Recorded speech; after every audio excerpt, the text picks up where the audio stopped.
Hi there, this is Aramila from SCIENCE XTRA. In this presentation, we'll be able to look at chemical reactions, and the discussion is going to be at grade 9 level. So, when you're looking at a chemical reaction, we simply define it as a process in which a new substance is formed from the original substance. Now, when a chemical reaction has taken place, we need to take note of the fact that there will be the formation of a new substance. And it would be very difficult for us to be able to take back what we had in just a physical way. We have a lot of examples of chemical reactions, and we're able to see them in the diagram there. So there is the first one there, which is burning of wood. That is an example of a chemical reaction.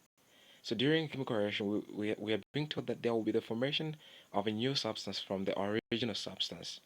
So when we talk of burning of wood, we'll be able to, we have wood at first, and then when we burn it, we're going to have something that is totally different from what we had at first. We are rotting fruit, totally different from what was there at first. We have baking a cake, rusting metal, using a battery, photosynthesis, cooking an egg. This is something that we're able to see on a daily basis. When you cook an egg, it will be totally different from the thing that was before the reaction had taken place. So those are examples of chemical reaction. We have exploding fireworks, we have souring milk, digestion. All those are different types of chemical reactions. In all these processes, we'll be able to see a new substance being formed from the original substance. Very important. Now, there is also a need for us to be able to understand that there is what we call nature of a chemical reaction. When we talk of nature of a chemical reaction, we need to basically understand that a chemical reaction can either be able to absorb heat energy from the surrounding or be able to give off heat energy to the surrounding. So when we have a chemical reaction in which heat is being absorbed from the surrounding, we call that an endothermic reaction. And we have a very good number of endothermic reactions. We have photosynthesis there, as we're able to see. Sunlight comes with it with the heat energy. Heat energy is taken into the leaves, and then photosynthesis happens there. We are dissolving salt in water. All that is an example of an endothermic reaction. And we're being told that as endothermic reaction is taking place, there will be the feeling of the coldness on the outside of the surrounding. The other nature of a chemical reaction that we need to understand is uh, exothermic reactions. So we are being told that during exothermic reactions, there will be the giving off or the releasing of heat energy to the surrounding. And now we have a very good number of examples of endothermic, exothermic reactions. And examples, one of them is rusting. Rusting is an exothermic reaction. Uh, we have nuclear fission. We have campfire. Campfire. This is something that is common sense, and we're able to see this on a daily basis. When you sit, for example, maybe near a brazier, which has fire, of course, you'll be able to feel the heat. Why? Because the heat will be able to move from the fire coming to your position, which means that there has been that giving off of heat from where the reaction is taking place from to the surrounding. Another example is water and acid reaction. That is an example of an exothermic reaction. We also are freezing water into ice. That is something that is common sense. When it comes to freezing of ice, what basically happens here is uh, the water molecules begins losing the heat energy to the surrounding, and as they lose the heat energy to the surrounding, they will be able to come together. The particles comes together, thereby making a solid. So basically, that is what we need to know concerning nature of chemical reaction. The next thing that we need to know is the different types of chemical reactions.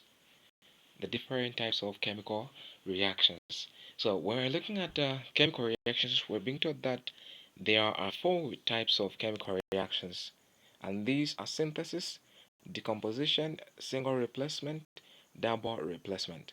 So the main thing that we need to understand here is the forms that they take. Once we understand the forms that they take, then it will be very easy for us to be able to answer any type of question that may be able to come into our, maybe let's say, our examinations. It would be very easy. So we start with synthesis. So during synthesis, there is just one simple thing that we need to understand. There is just the making. So synthesis involves simply the the combining of atoms to be able to make a molecule. So in this case, we are being told that it takes the form uh, A plus B, A that is an element, B that is also an element. So we have an element A reacting with element B, creating a molecule which will be AB, and that is a compound, of course. Yeah, so basically, that is what synthesis is all about. The other type of chemical reaction, we said it is decomposition. So decomposition is just the opposite of synthesis.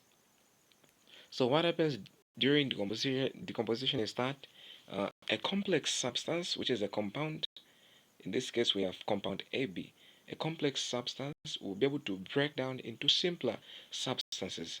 So in this case, we are being told that it takes the form AB, which is a compound, breaking down into uh, elements, which is A and the element B. So we just need to know that on the reactant side, during decomposition, there will be one substance, and then on the product side, there will be two or more substances. They might be maybe a molecule or an element like that, depending on the substance that has been broken down. And then single replacement. During single replacement, what we simply need to understand is an element which is just alone replaces another element in a compound. So like in this case, we have compound AB reacting with element C.